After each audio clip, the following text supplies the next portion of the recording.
오늘 우리에게 허락해 주시는 하나님의 말씀 마가복음 14장 32절부터 42절까지의 말씀입니다.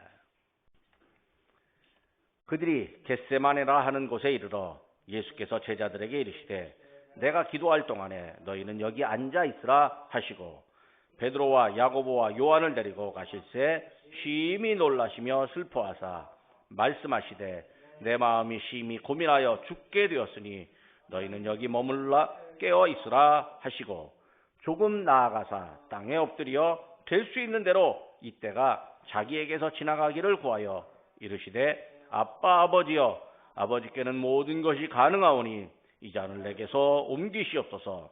그러나 나의 원대로 마시옵고 아버지의 원대로 하옵소서 하시고 돌아오사 제자들이 자는 것을 보시고 베드로에게 말씀하시되 시몬아 자느냐 내가 1시간도 깨어있을 수 없더냐 시험에 들지 않게 깨어있어 기도하라 마음에는 원이로되 육신이 약하도다 하시고 다시 나아가 동일한 말씀으로 기도하시고 다시 오사 보신즉 그들이 자니 이는 그들의 눈이 심히 피곤함이라 그들이 예수께 무엇으로 대답할 줄을 알지 못하더라.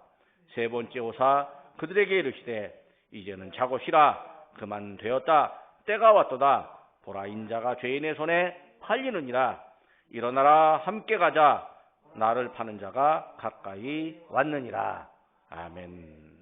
우리는 교회력으로 사순절을 지내고 있습니다. 이번 주간이 고난주간인데 이번 주간이 사순절의 마지막 주간입니다. 우리는 사순절 기간 동안 매일 일주일의 주제에 따른 하나님의 말씀을 묵상하고 있습니다. 지난주에는 제자에 관한 말씀을 묵상했습니다. 제자는 배우고 실천하는 사람들입니다. 그리고 실천에 대해서 선생님께 보고하기도 하고 칭찬을 받습니다. 예수님의 제자는 예수님으로부터 배우고 예수님의 말씀을 기억하고 예수님이 원하시는 일을 합니다. 그리고 예수님의 칭찬과 예수님의 도우심을 받습니다. 지난주 설교에는 죄인의 회개를 칭찬하신 예수님을 보았습니다. 지난주를 잠시 돌아봅니다. 예수님은 이제 기도하는 두 유형의 사람들을 비유로 말씀하시고 자기 스스로 죄인임을 고백하는 사람, 이 사람에게 의롭다고 여김 받을 것이라 말씀해 주셨습니다. 죄인임을 고백하는 사람이 회개의 가능성을 보이고 또 회개함으로 의롭게 된다는 약속의 말씀을 들었습니다. 그리고 겸손하게 자기를 낮추는 사람이 높아질 것이라고 말씀해 주셨습니다. 예수님은 죄인의 회개를 칭찬하셨습니다. 오늘은 죄인에 의해서 팔려가시는 예수님을 봅니다. 본문에는 이제 예수님께서 당신의 때가 왔다고 말씀하는 장면이 2번 나옵니다. 예수님은 당신의 때를 알고 계셨습니다. 가나의 혼인잔치 때 포도주가 떨어졌는데 이 포도주가 떨어졌다는 말씀을 어머니로부터 들은 예수님이 당신의 때가 아직 이르지 아니하였다 이렇게 말씀해 주셨습니다.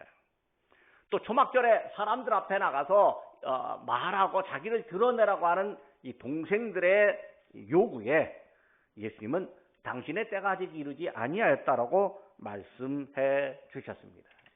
이 사람이 자기의 때를 안다면 얼마나 좋을까요? 이 사람들이 돈 버는 것도요, 때를 잘 알면 돈을 법니다. 뭐 부동산 때를 알면 됩니다. 주식, 가상화폐 때를 알면 됩니다. 그런데 나는 이때라고 생각을 해갖고 질렀는데 실패하고 완전히 쫄딱 망하는 경우도 있습니다. 그래서 사람들이 데이터에 의지를 합니다.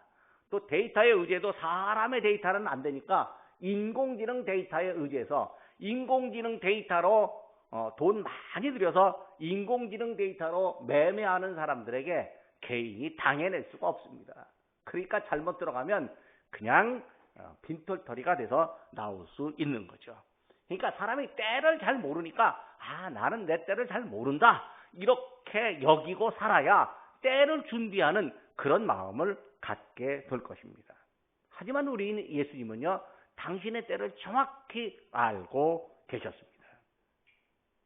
오늘 본문에서 예수님은 때에 관해서 두 번 말씀하시는데, 첫 번째는 당신의 고난이 지나가기를, 당신의 때가 빨리 지나가기를, 아니 그냥 사라져버리기를 구하는 장면이고, 두 번째는 제자들에게 때가 왔다 이렇게 말씀하시는 장면입니다.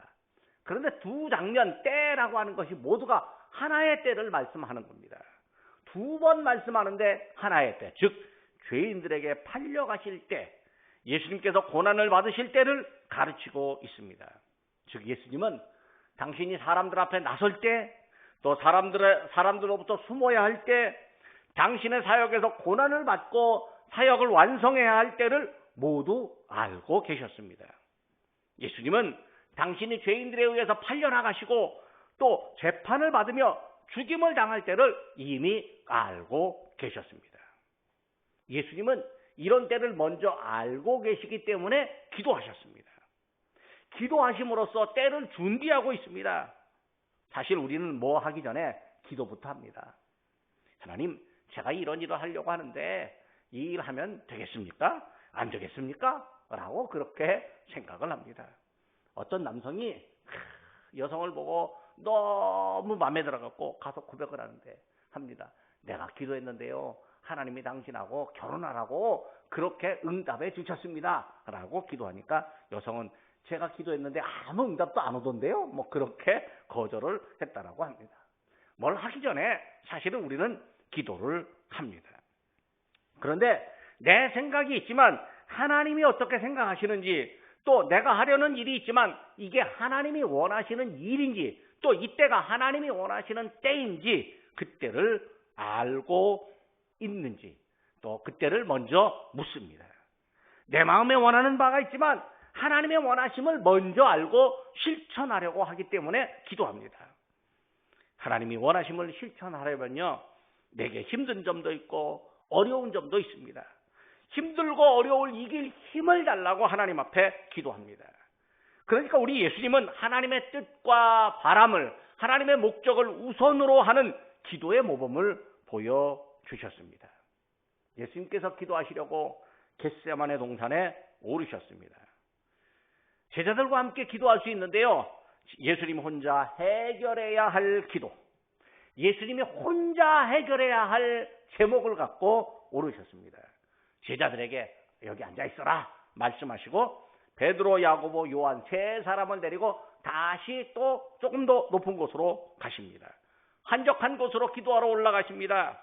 그리고 한 번 더 제 제자들에게 여기 있어라 라고 말씀하시고 예수님께서 조금 더 올라가셔서 이제 돌 던질 만큼 떨어져 있는 곳으로 가셨습니다. 그리고 예수님께서 아버지께 기도하는 장면이 나옵니다. 34절 말씀입니다. 내 마음이 심히 고민하여 죽게 되었으니 너희는 여기 머물러 깨어있으라. 제자들에게 내가 너 심히 고민하면서 죽게 되었으니 깨어있어라 라고 말씀하시고 아버지께로 가십니다. 예수님께는 지금 죽을 만큼 심각한 고민이 생겼습니다. 이미 죄인에 의해 팔리실 것과 그 결과로 고난과 죽음을 목전에 두었으니 이게 죽을 만큼 심각한 고민이라고 말할 수 있습니다. 예수님은 이제 제자들과 돌 던질 만큼 떨어진 곳에서 혼자 기도하십니다. 예수님께서 단독으로 아버지께 말씀드려야 되고 아버지의 뜻을 확신해야 되는 문제를 놓고 기도하십니다. 예수님이 아버지와 대화하시면서 스스로 해결해야 하는 문제입니다. 사람이 앞에 있는 어떤 어려운 일을 예상하잖아요. 이 어려운 일이 내 앞에 닥쳤다고 생각하잖아요. 이 어려운 일이 배신을 당하는 일, 믿는 사람으로부터 정말 나를 신뢰한다라고 말하는 그 사람으로부터 배신을 당하는 일, 또 고난과 괴로움, 죽음을 앞에 두는 일이라면 곁에서 누가 무슨 말을 하든지 내 귀로 들어오지가 않습니다. 오직 그 내 앞에 닥친 어려운 일을 내가 스스로 해결해야 합니다. 스스로 하나님의 뜻을 깨달아야 되고 스스로 하나님 앞에 하나님 뜻대로 하겠습니다라고 하는 결심을 해야만 합니다. 그리고 죄인에 의해서 팔려나가고 고난을 당하지만 그에 맞서서 담담하고 담대하게 행하겠다는 다짐과 함께 평안한 마음을 가져야 합니다. 평안한 마음을 가지면 비로소 기도 후에 속이 시원해지고 무엇을 해도 두렵지 않습니다. 그러니까 두려움이 있으면 기도하는 거죠. 기도하고 나면 평안함이 오는데 그 평안함이 곧 하나님께서 우리에게 주시는 응답입니다. 기도한 후에 평안함이 온다라고 하니까 제가 젊었을 적 간증을 한번 해야 되겠습니다. 제가 이제 주일학교 부장을 했습니다. 여름 성경학교를 앞에 두고 있는데 우리 주일학교 학생들 다 합쳐야 10명밖에 안 되는 거예요. 이 10명을 갖고 주일학교를 하려니 얼마나 힘들겠습니까? 그래서 혼자 작정 기도를 했습니다. 40일 작정 기도를 했습니다. 40일 동안 새벽 기도에 나가서 40일 작정 기도를 하면서 주여 이 여름 성경학교를 하는데 이 10명 갖고 어떻게 하겠습니까? 주님 좀 도와주십시오. 그저 난 할 수 있는 거 없습니다. 그냥 기도만 했습니다. 근데요 38일째 되는 날인데 그날까지 마음에 불안함만 있었습니다.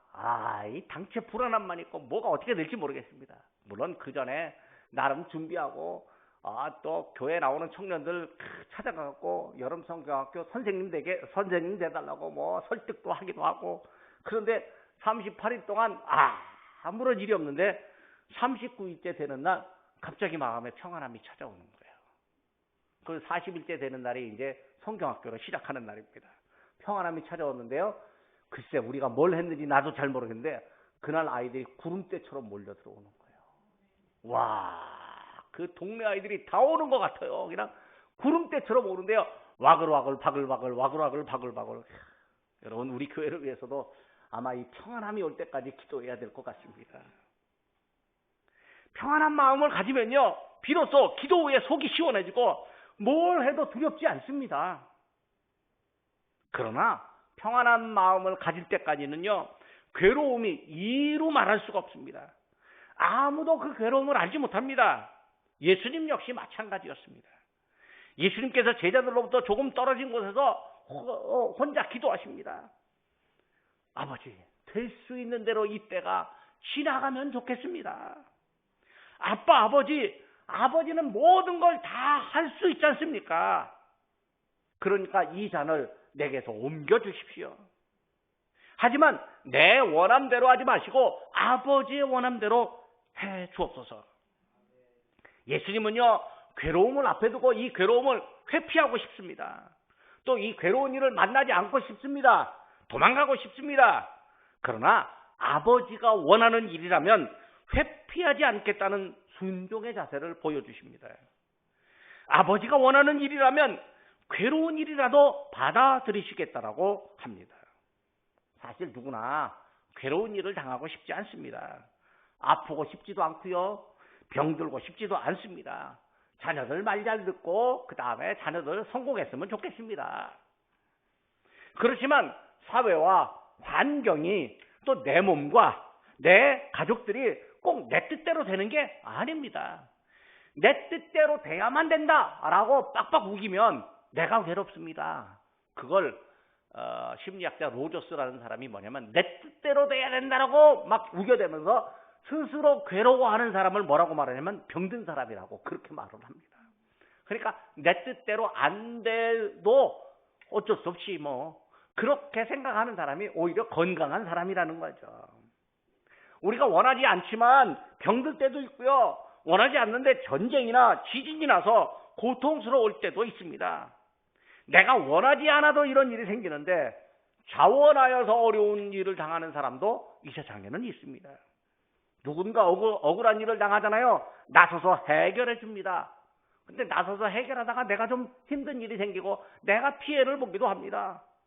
그래서 다른 사람들에게 비난을 받거나 가족들에게 쓸데없는 일에 계속 남의 일에 나서갖고 그렇게 어려움 당하냐고 공격을 받기도 합니다. 어떤 나라에서는요 범죄 집단을 잡는 경찰과 검찰이 범죄 집단으로부터 테러를 당하고 죽기까지 합니다.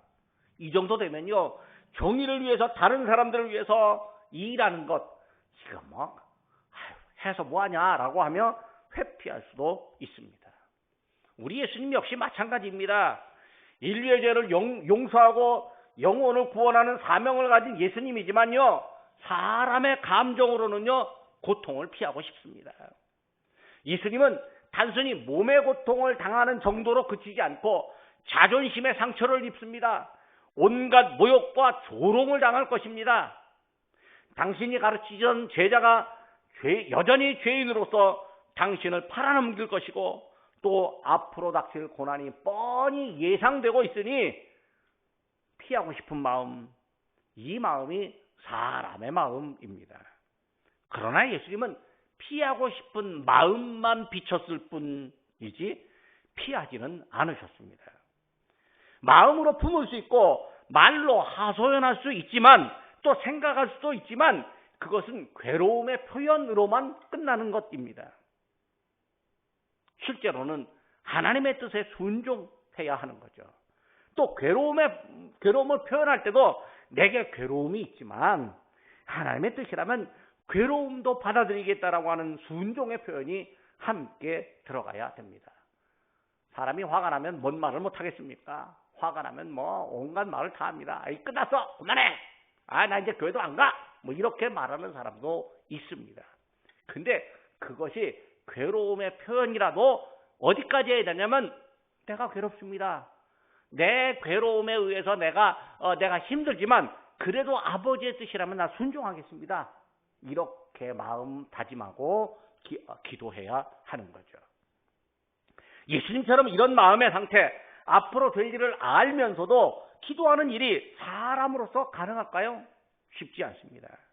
하나님이 기도하는 것까지라도 도와주셔야 됩니다. 내가 기도하는 일이요, 사람의 힘으로, 사람의 의지로, 또 내 능력으로 하는 것 같지만 사실은 하나님이 우리의 기도마저도 도와주십니다. 사람의 기도도 하나님이 도와주시는 거죠. 즉 우리가 기도했지만요, 자발적으로 기도한 것 같고 우리의 의지로 기도한 것 같지만 하나님께서 기도마저도 도우신다는 것을 우리가 기억해야 됩니다. 누가복음 22장 43절에 보니까 우리 예수님께서 겟세마네 동산에서 기도하시는데 천사들이 예수님께 기도하는 힘을 줍니다. 천사들이 기도하는 예수님을 도와주었다라고 합니다. 즉 하나님께서 천사를 보내셔서 기도하도록, 예수님이 기도하도록 힘을 주고 도와주고 하나님이 기도를 거들어 주신 거죠. 아이고, 지난주 목요일 날 밤에 저 난로를 가지고 오는데 저 난로가 65kg가 됩니다. 트럭기사 아저씨가요, 저거 무거워서 못 날라주겠대. 내가 날라줘도 둘은 전혀 안 된대요. 못하겠대요. 그냥 가겠대요. 기사님 여기까지 왔는데 어떻게 합니까? 좀 도와주세요. 수고비 조금 더 드릴게요. 그랬죠. 그래도 안 된대요. 근데 세탁소 아저씨가 내가 조금 도와드릴게요 하고 한번 살짝 거들어줬는데 금방 들어왔어요. 물론 트럭기사 아저씨에게는 2만 원 더 드렸더니 가면서 아이고, 개척교회, 나도 교인인데 개척교회에서 수고비 받아갖고 미안하다고 그러더니 쌩 하고 가버리시더라고요. 사람이요, 뭘 할 때가 어려운 일 있을 때 누가 옆에서 조금만 거들어줘도 쉬워요. 그런데요, 세탁소 아저씨가 이렇게 거들어줘도 쉬웠는데 하나님이 우리의 기도를 거들어 주신다면 이게 얼마나 크게 쉽고 얼마나 아름다운 일이겠습니까? 그러니까 우리가 기도할 때 어떤 마음, 어떤 믿음 갖고 기도하냐면 하나님, 내가 기도하지만 하나님께서 나를 기도하게 하시고 내 기도를 거들어 주시는 줄로 믿습니다. 이 믿음 갖고 기도하는 거죠. 우리 기도 역시 하나님께서 천사를 보내주셔서 거들어 주셔야 합니다. 예수님이 한참 기도하신 후에 제자들이 있는 곳으로 오셨습니다. 예수님이 기도하는 동안 제자들이 굴굴 자고 있었습니다. 예수님이 베드로에게 약간은 격정적인 마음으로 말씀하십니다. 37절과 38절의 말씀입니다. 시몬아, 자느냐? 내가 1시간도 깨어있을 수 없더냐? 시험에 들지 않게 깨어있어 기도하라. 마음에는 원이로되 육신이 약하도다. 예수님이 베드로를 꾸중하고 계실까요? 아니면 베드로의 마음을 이해하고 계실까요? 1시간도 깨어있을 수 없느냐라고 하신 말씀을 보면 꾸중으로 보이고, 마음은 원이지만 육신이 약하다는 말씀은 이해하는 것처럼 보입니다. 예수님은 사람을 이해하시지만 그래도 건강한 사람에게는 뭔가 극복하고 인내하기를 바랍니다. 아이고 나는 약해서요. 약해서 나는 인내할 수 없습니다. 라고 말하지만요. 사람은 누구나 다 내 마음에 강한 게 있습니다. 아무리 내가 약해도요. 강한 게 있고 아무리 강하다고 자부하는 사람도 그 안에 약한 게 있어요. 약한 거 건드리면 다 아픈 거고요. 강한 걸 이야기해 주면요. 다 기분이 좋습니다. 사실 우리는 베드로와 같은 사람들입니다. 예수님 열심히 따라다니고요. 예수님으로부터 배웠지만 정작 예수님 마음을 알아주지 못할 때가 있습니다. 예수님이 심히 고민하여 죽게 되었다라고 말씀하셔도 왜 그런 말씀하시는지 감이 안 올 때가 있습니다. 예수님 마음에 공감하지 못하고 내 몸의 상태에 따라서 행동할 때가 많습니다. 누가복음 22장 44절을 보면요. 예수님이 힘써 기도하시는데 땀이 땅에 떨어지는 핏방울처럼 되었다. 그러니까 기도하는데 땀이 막 떨어지는데 이게 이 핏땀을 흘리는 거죠. 예수님이 이런 상태인데요. 베드로는 예수님의 바람과는 다르게 잠자고 있었습니다. 우리 역시 베드로처럼 행할 때가 많습니다. 그래서 예수님이 우리를 향해서 격정을 토로하기는 하지만 그렇다고 우리를 버리시지 않습니다. 예수님의 기도가 아직 끝나지 않았습니다. 예수님이 다시 제자들로부터 떨어져서 똑같은 말씀으로 기도하십니다. 아버지요. 할 수만 있거든 이 잔은 내게서 옮겨주십시오. 그렇지만 내 뜻대로 하지 마시고 아버지의 뜻대로 하십시오. 순종을 결단하신 예수님이요. 한 번 더 순종을 결단하십니다. 당신의 고난을 예상하고 아버지 하나님께 괴로움을 토로하시지만 괴로움을 토로하는 일까지만 합니다. 하나님 아버지의 뜻을 벗어난 생각과 마음을 품지 않습니다. 하나님 아버지의 뜻을 수행할 수 있는 힘을 달라고 기도하고 아버지의 뜻에 순종하겠다는 결심을 합니다. 순종과 결단을 반복하는 기도로 예수님은 마음의 평안을 얻습니다. 그러니까 우리가 마음의 평안을 얻는 건 아버지 어떻게 하시든지 순종하겠습니다. 아버지가 내 뜻대로 아니하신다 할지라도 그리 아니하실지라도 나는 하겠습니다. 나는 그 뜻대로 가겠습니다. 라고 순종하면 결단하면 마음의 평안을 얻습니다. 제자가 배신해도요. 아버지 뜻에 순종하겠다면 담담하게 받아들이고 고난을 통과하겠다고 담대한 마음을 갖습니다. 예수님이 이전과 똑같이 기도하신 후에 또다시 제자들에게 오셨습니다. 예수님의 격정을 드는 제자들이었지만 밤이 되니까 피곤해서 자고 있습니다. 밤 되면 피곤하니까 다 잠자야 할 수밖에 없습니다. 제자들의 눈에요 피곤이 가득합니다. 아마도 잠자고 있다가 뭐 옆에서 뭔 소리가 나면요 비몽사몽으로 보입니다. 이럴 땐 아무 생각도 안 납니다. 자다가 뻘떡 깨잖아요. 뭔 일인지 옆에 뭔 일이 있어도요 할 말이 생각나지도 않습니다. 그래서인지 예수님에게 뭐라고 대답할 말이 없습니다. 우리가 다 이럴 수가 있어요. 졸리면 정신이 없고 누군가는 기도하는데 나는 정신없이 잠들 수 있습니다. 갑자기 깬다고 할지라도요 잠에 취해 있어가지고 기도하는 사람이 뭐라고 기도하는지 분간이 안 될 수도 있습니다. 기도하는 사람의 마음을 몰라줄 수도 있습니다. 다른 사람들이 제자들처럼 행하는 것을 보고 나 안 그래 나는 안 그래 하지만 나도 그럴 수 있습니다. 이제 예수님께서 두 번째 당신의 때를 말씀해 주십니다. 41절 말씀입니다. 이제는 자고 쉬어라. 그만 되었다. 이제는 때가 왔다. 보라 인자가 죄인의 손에 팔릴 것이다. 때를 알고 계신 예수님이 이제 그 때를 수용하겠다고 수용할 준비가 되었다고 제자들에게 말씀하십니다. 그때는 바로 죄인에 의해서 당신의 몸이 팔릴 때입니다. 예수님은요 아무 잘못을 한 적이 없고 잘못 생각한 적도 없고 잘못 말한 적도 없습니다. 잘못된 의도를 가진 적도 없습니다. 팔릴 만한 일을 한 적도 없습니다. 그런데 죄인에 의해서 당신의 몸이 팔려나갈 것입니다. 사람이요 사람을 사고 판다라고 하는 것은 사람을 물건이나 짐승으로 취급하는 행위입니다.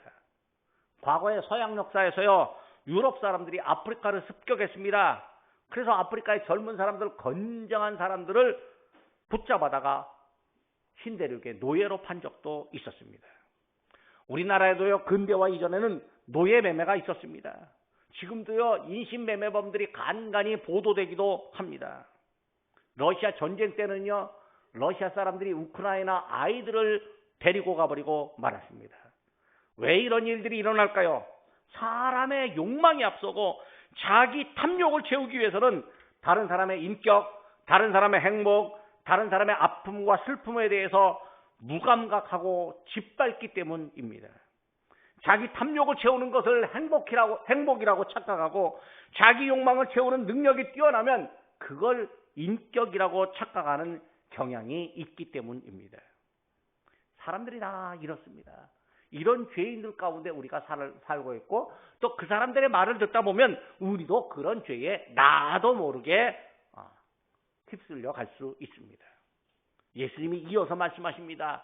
42절 말씀입니다. 일어나서 함께 가자. 보아라, 나를 파는 사람이 가까이 왔다. 예수님은요, 당신을 팔 사람이 누구인지를 오래전부터 알고 계셨습니다. 예수님을 팔려는 사람은요, 예수님을 믿지 않습니다. 그냥 자기 욕망이나 바람에 의해서 예수님을 따라다닐 뿐입니다. 예수님이 자기 욕망을 채워주면 좋고 아니면 수단 방법을 다해서라도 예수님에게 자기 탐욕을 채워주도록 강요할 수 있습니다. 그래서 예수님은 그 강요할 그 한 사람을 마귀라고 하셨는데 사도 요한은 그 마귀가 가룟 유다이다라고 지목합니다. 요한복음 6장 71절 말씀입니다. 이 말씀은 가룟 시몬의 아들 유다를 가리킴이라. 그는 12 중에 하나로 예수를 팔 자로라. 소설가들이요, 예수님을 팔아넘긴 그 가룟 유다에 대해서 추측하는 이야기를 많이 합니다. 살짝은 가룟 유다를 변호하는 듯합니다. 우리가 알 때는 가룟 유다가 돈에 욕심이 나서 돈 받고 예수님을 팔았다라고 하는데 소설가들은 가룟 유다를 조금 변호해 줍니다. 어떻게 변호해 주냐면 가룟 유다가 원래는 이 유대의 독립을 원하는 혁명당원인데 예수님이 기적을 행하는 것을 보면서 예수님이 유대의 독립을 이루어줄 구세주다, 메시아다라고 생각하고 그래서 예수님을 따르는 제자가 되었다는 거죠. 그런데 예수님이 행하는 것을 보니까 고난을 당한다라고 말씀만 하지 뭔가 군대를 일으켜갖고 나라를 독립시키고 또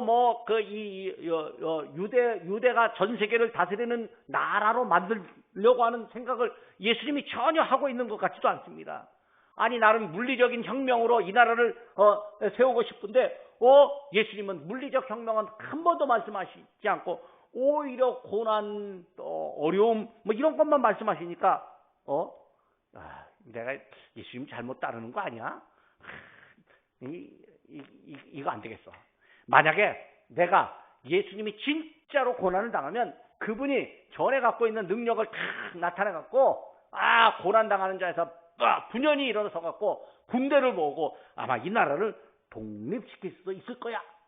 억울한 일을 당하면 억울한 일을 풀려고 체포를 당하면 체포된 데서 스스로 독립을 해서 능력을 발휘해서 로마 사람을 물리치고 이스라엘의 해방을 가져올 거야. 이렇게 유다가 생각했다. 소설가들이 그렇게 추측을 합니다. 나름대로 유다를 변호해주는 말이기도 합니다. 그런데 이런 추측이 사실이라고 해도 가룟 유다는 예수님을 잘못 보는 겁니다.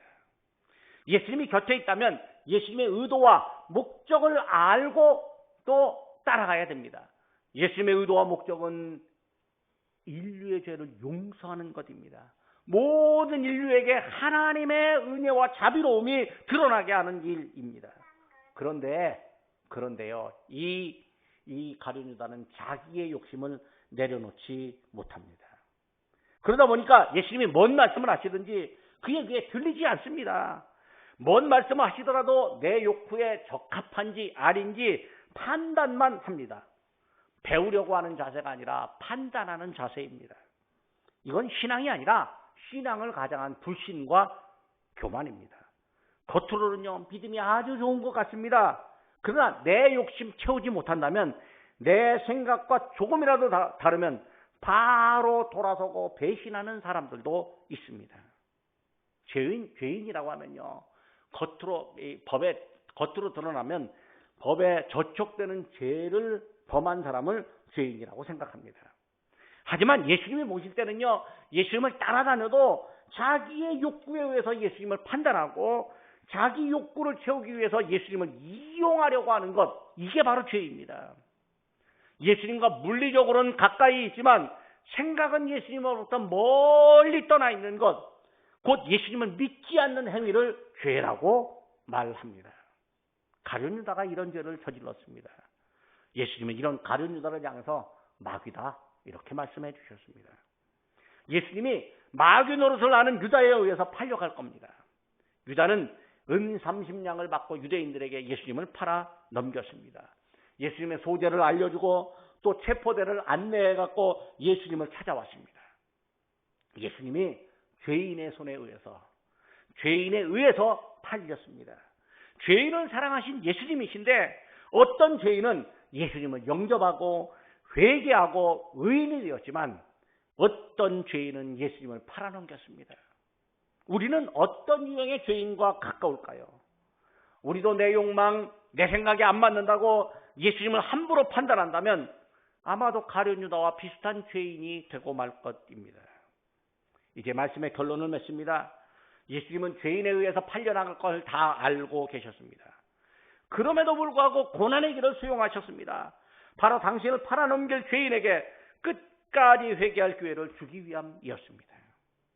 물론 가룟 유다는 나중에 예수님을 보고 자기 잘못을 뉘우치고 은 30냥 도로 유대인들에게 갖다 주면서 물르자라고 말했지만 물러질 리가 없습니다.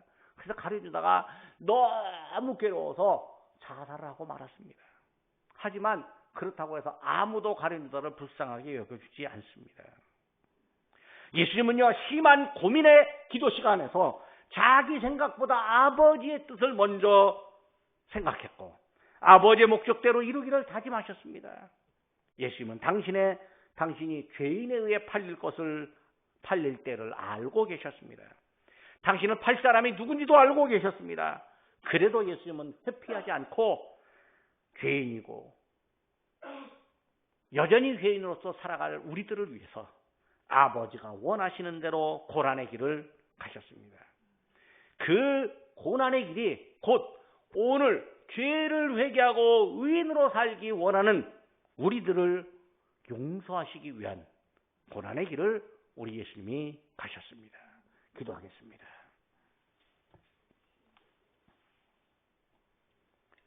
아들을 통해서 인류를 구원하신 하나님 아버지, 하나님이 아들이신 예수님께서 사람들의 죄를 지고 고난의 길을 가신 일을 보고 저희의 마음이 아픕니다. 예수님을 향한 아픔이고 동시에 저희의 나약함과 이중성을 회개하는 아픔을 갖습니다.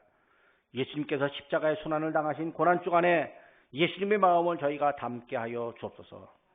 예수님께서 죄가 없으시지만 하나님의 뜻에 순종하여 죄인의 손에 의해 팔리시고 의를 위하여 고통을 당하셨으니 저희도 하나님의 의를 위하여 고난이 와도 감당하게 하시고 아픔과 모욕과 핍박에서도 하나님의 뜻을 따르는 믿음을 주옵소서.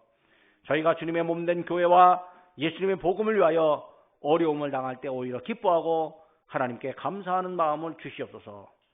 예수님을 믿는다고 하면서도 세상 사람과 똑같이 생각하고 말하며 예수님을 따른다고 하면서도 때로는 마귀의 종노릇을 하는 경우가 많습니다.